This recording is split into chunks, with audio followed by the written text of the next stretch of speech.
long and crazy day for everybody throughout the country, and Coach talk a little bit about the signing class and then take questions. So, yeah, Coach Kiffin. Okay, before we get started, I see Scott in here. Thoughts are out with you and your family. I know this was your dad's favorite time of year, and I know he loved it, so we'll miss it. With that, exciting class that we were able to sign. They kind of fall in some different slots here as far as roster management, and different times of guys coming, and one guy re-signing in a mid-year, ended up re-signing as well. So basically, at the end of the day, we wanted to make sure that we looked at quality players that can come in as specific needs for our team and for our roster next year and out through the next 4 and 5 years. And so with that, we didn't reach, and we had a specific plan that was targeting quality players, and obviously you're not going to get them all, you're going to miss on some of them, and then as we miss, be able to give us some room for next year. And so really what happened was basically we gave 18 players scholarships between last January and today. And so the good thing about that, it saves us 3 more for next year.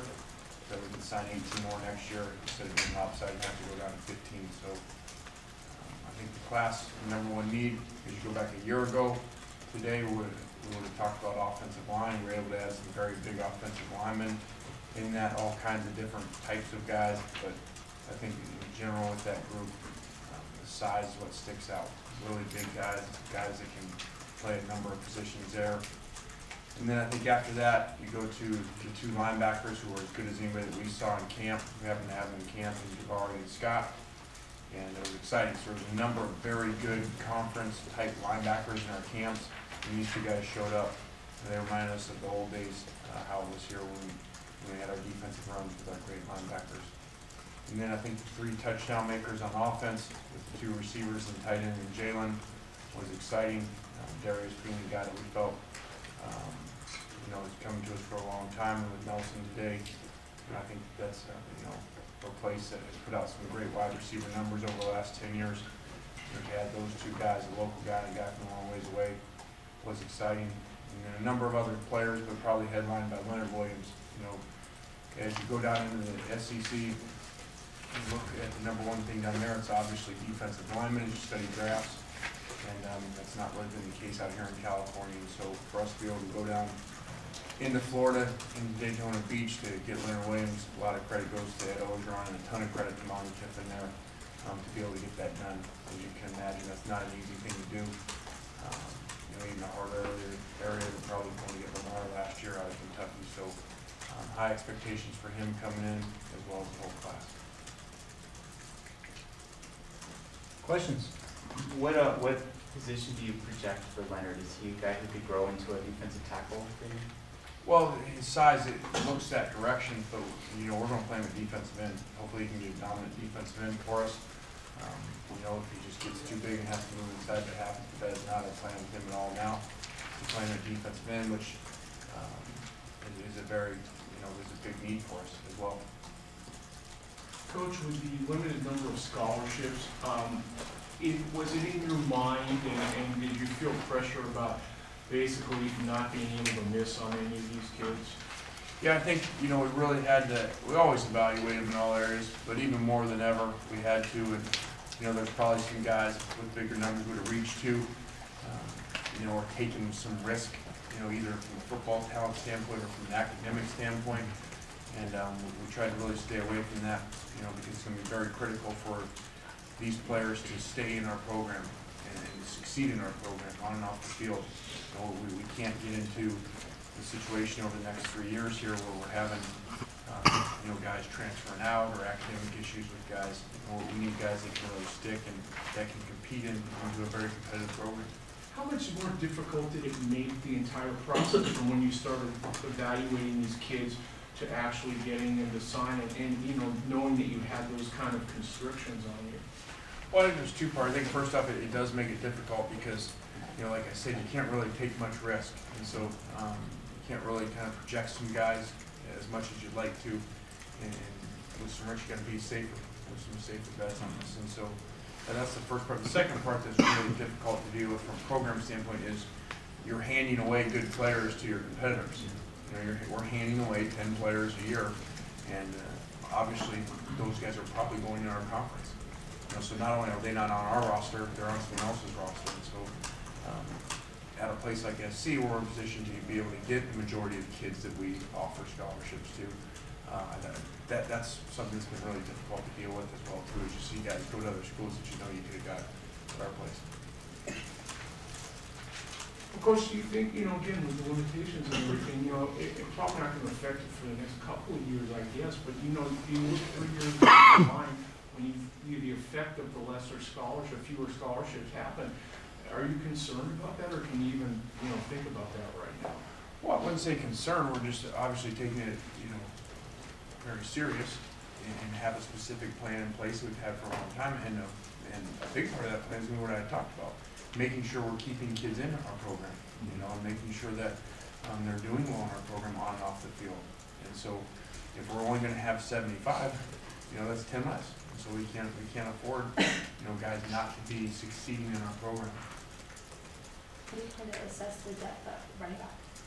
Yeah, you know, it's just one of those years that we really, especially on the West Coast, we just didn't find many guys, and you know, so we don't really have a great answer for that. You know, once again, another, you know, issue with the numbers. You know, maybe we would have reached there to the project at a running back or somebody that we didn't take to fulfill that need. So we had some circumstance with George moving back with the departure of Amir that left us in a difficult situation. Were you surprised that Amir left, and if there any of you guys are bringing in tailback possibilities? Well, the only guy that really is, you know, playing the position is Jaleel, and you know, he would give you a potential of a big back, so we may look at that and not having a big back on the roster right now.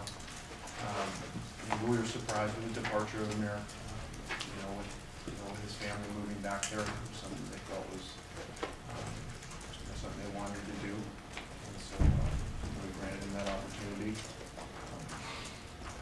Yeah, surprised and disappointed.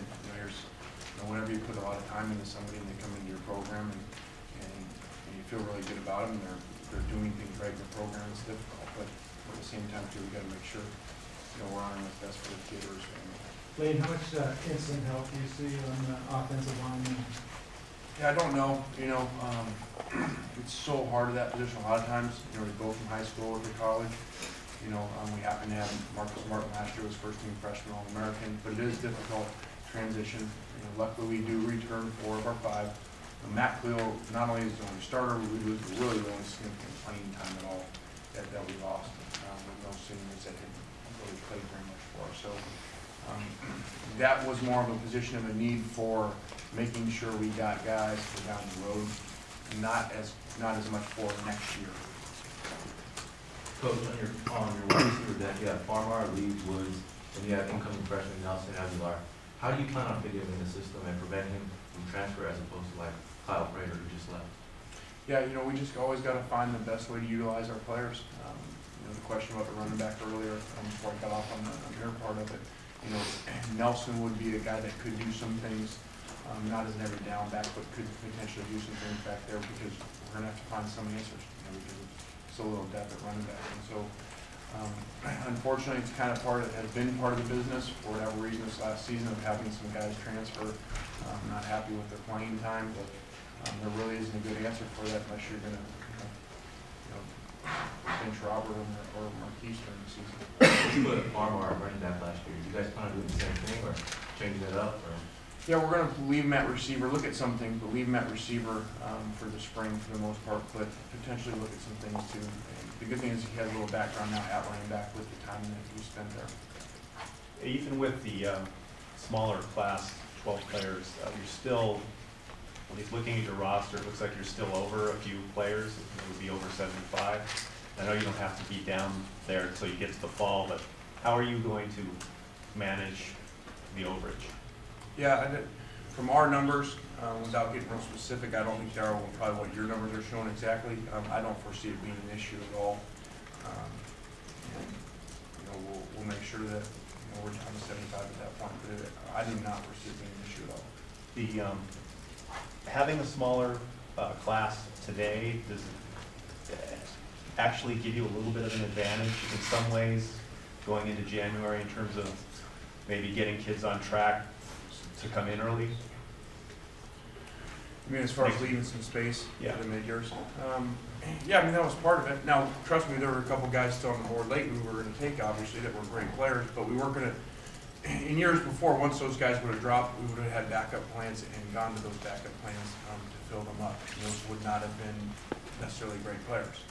And so we didn't do that in this situation. You know, we saved those 3 spots so that we could go add to that class next year and make that class 18. And so we're balancing out the penalty is what we're doing.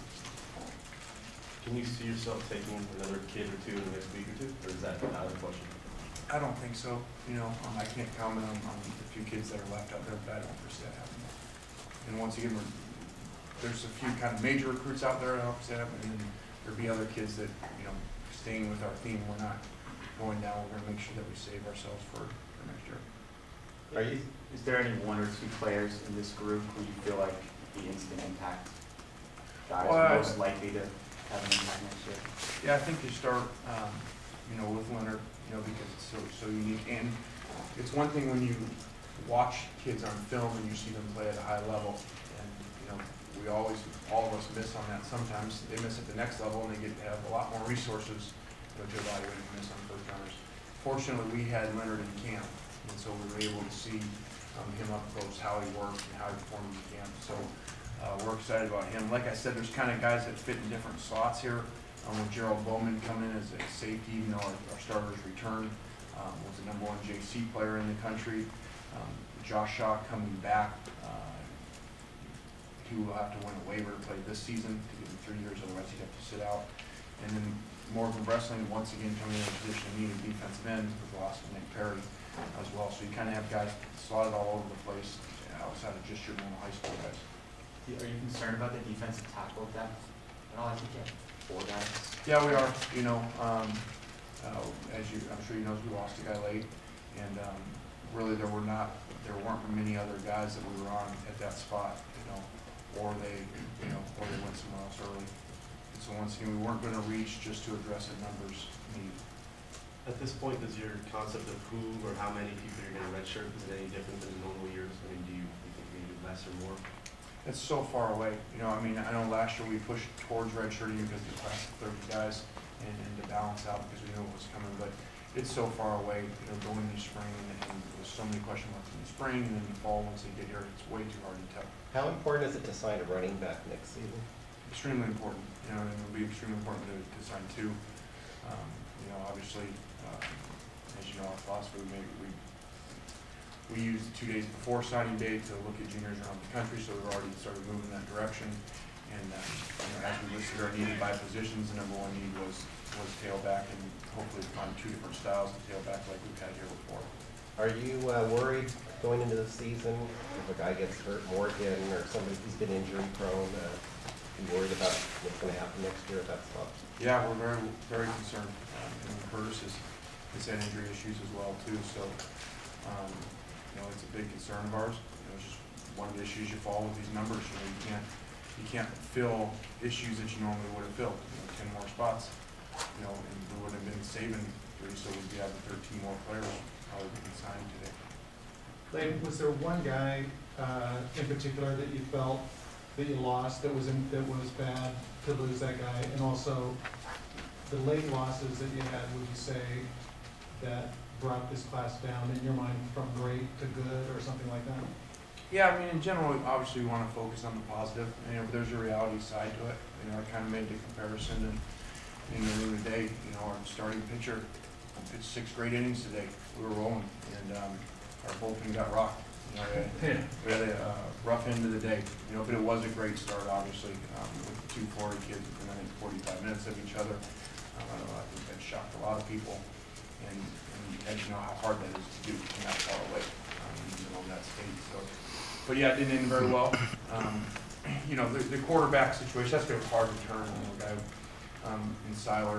He's going to be a great player for him, but we were so far behind. You know, we were a good year behind him. You know, so we tried to come out, you know, make a comeback over the last couple of weeks. And then, you know, the offensive tackle run with 3 guys that we were either 1 or 2 for all 3. You know, we thought, And, you know, to go 0 for 3, and I thought for sure we would have 1 for 3. And I certainly didn't think 2 of them would go to the same school, following another tackle just a few weeks ago in the school. And a freshman starter returning at right tackle to the same school. So hats off to them. It's a heck of a job. Lane, because of the situation, I'm sure you had come up where you probably had 2 or 3 or 4 guys that you wanted to offer scholarships to maybe at the same position. How did you decide who was going to get the offer in that situation? Yeah, we had to take everything into account. You know, like we've mentioned a couple times here, we can't afford attrition in these classes coming in. So we had to look at everything from academics to character, you know, obviously how well they play on the field, but all the other stuff too. You know, also, are they the type of guys that are they going to come into your program? And if they're not the superstar, are they going to want to leave? You know, and go home. So we try to take all that into account. Maybe you have to have anybody, if you look at this class or this group that has to come through next year, or do you have a luxury of, with these kids, that you don't feel like one of them got, like last year, some of those kids had to come in and perform? Is that the case with any of these kids? Yeah, I think probably a year ago we had more holes to fill immediately. I think a lot of these guys are really good players. They may be great players for us right away, but I don't think we need them to be great. We have to have them to be great players. We sure would like Morgan or Leonard, you know, to perform, if not both of them, because we're going to need a rotation in this conference, a defensive line. But I do think it's a little bit different. You know, there were more holes a year ago that we needed guys, whether they were true freshmen or redshirt freshmen, to step up, as you saw what ended up being with freshman linebackers starting, you know, left guard freshman All-American, and starting receiver freshman All-American, and a kicker freshman All-American. Could you see Tenner starting? I don't know. You know, I mean, that's, for a guy who's not a mid-year, you know, it's going to be a long time until he gets here. You know, we'll see when he gets here. Who do you see as the fullback right now? Today, if we started, would be Soma, just based off of practice reps, you know, of what he did before we made the decision to redshirt him. You know, as you look at our rosters, we go down, we figure it out through spring, out fall, you know, but, you know, you would probably think we'd end up in 3 wides, you know, more often based off of our personnel than we were last year with having rep. You talked about Silent Miles and getting in that recruitment really late in the process. Then there's the kid Shelton, who you got in even later. I mean, is it weird to, you know, be in on some kids where it takes over a year to, you know, develop that relationship, and then for certain people to go in, you know, a few days or something like that? Yeah, I think when you take Shelton, it's a little different. He's a local kid, you know, so they're at your games, in your locker room, and you're in camp at one point, so you have more of a relationship with those guys, even though you don't offer them early. You've got to have guys in place, because once you're going to start losing people in that places, and so that's a guy that in 25, you know, in the year of 25 would have been offered a long time ago and been on our team, you know, just like 13 other players would have been.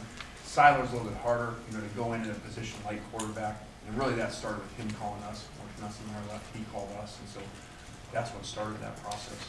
He reached out to us, and you know, we gained a lot of ground, and then it was just hard for him to go back, you know, on his commitment. You have to respect him for that. How many players do you have on your roster right now? Not telling. Why not? You're gonna start figuring out the math. No, I don't know. You know. You said you do know. I do know. So how many is it? I think when you look at that, Gary, one part of it is there are some players that aren't necessarily part of our program that still count on there, and there's also walk-ons that could go back, or that have become scholarship players that could go back to being a walk-on. So it just depends on which way you figure it. You said Where 18 players in this list. Jesse, There's only officially 17. There's someone missing. So I have one, but he didn't put the other one on yours.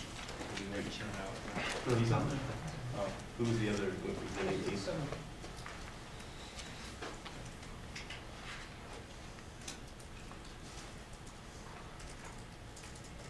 Okay, I don't know why I was saying 18. Yeah, you're right. 17 that saved us 3. You're right. 18 next year. 17 this year, 18 next year.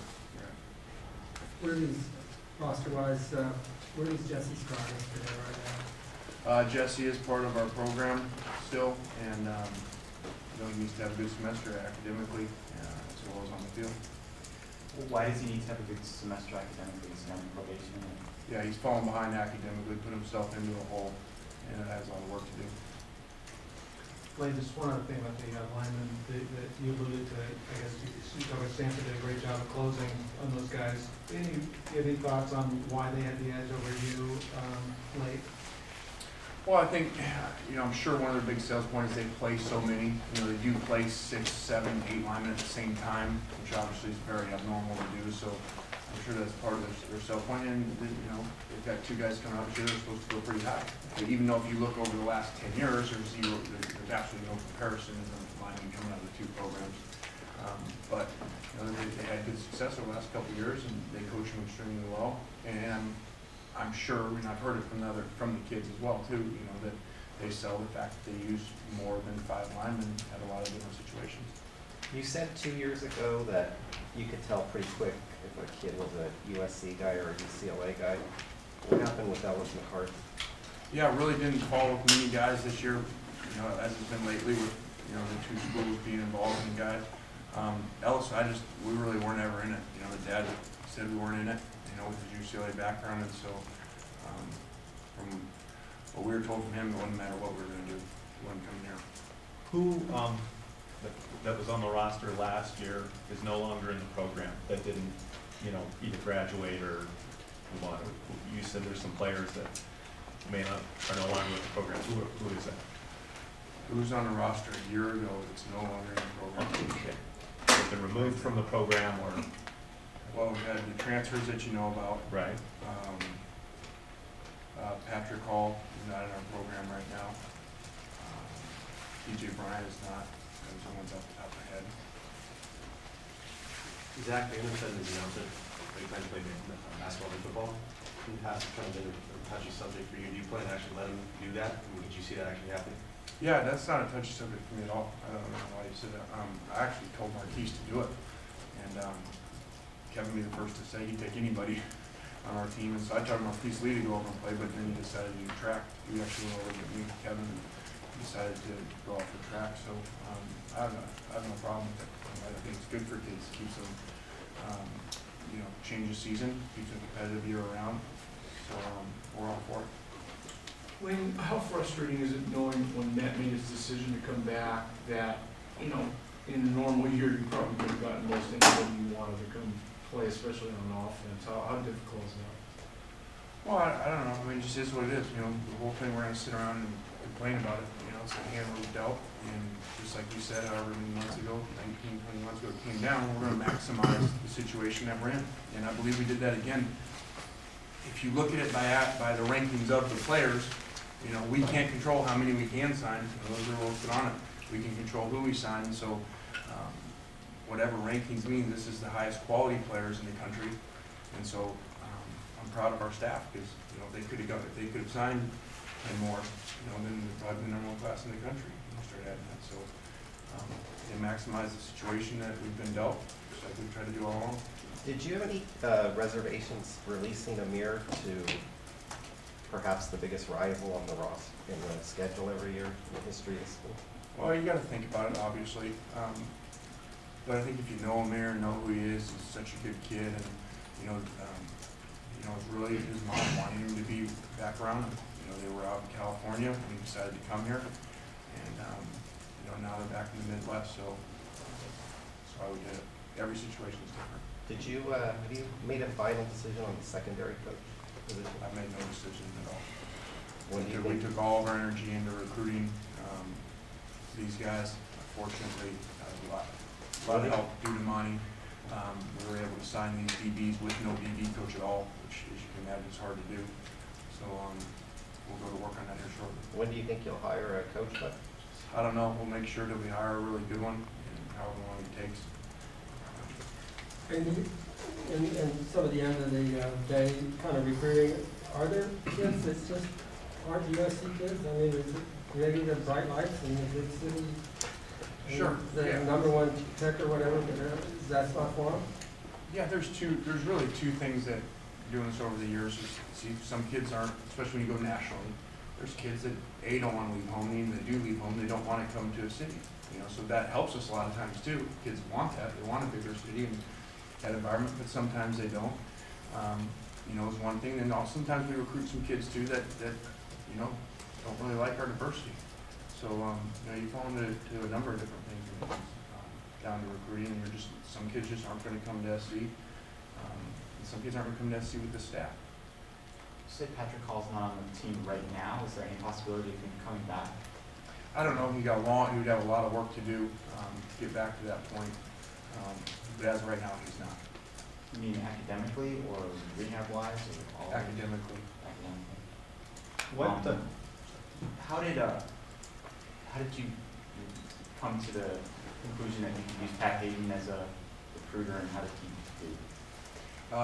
Well, being down a coach, you're allowed to put somebody else on the road. So we've been down a coach this entire time.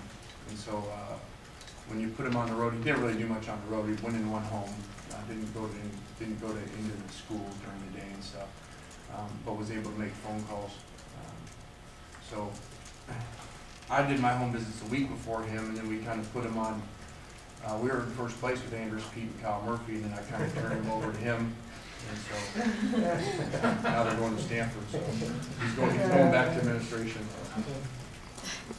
Got time for one or two more? Were there any prospects in this class that, kind of stand out that you really would have loved to have been able to bring in? Oh, there's a lot of them. I mean, guys around the country, some that visit, some that don't. I mean, there's always going to be great players, that you miss on or that just aren't going to come to you for whatever reason. So it'd be too hard for me to get specific with it. You guys are starting spring practice earlier than the last couple of years, and then you're taking a break in the middle. What's the thinking behind that?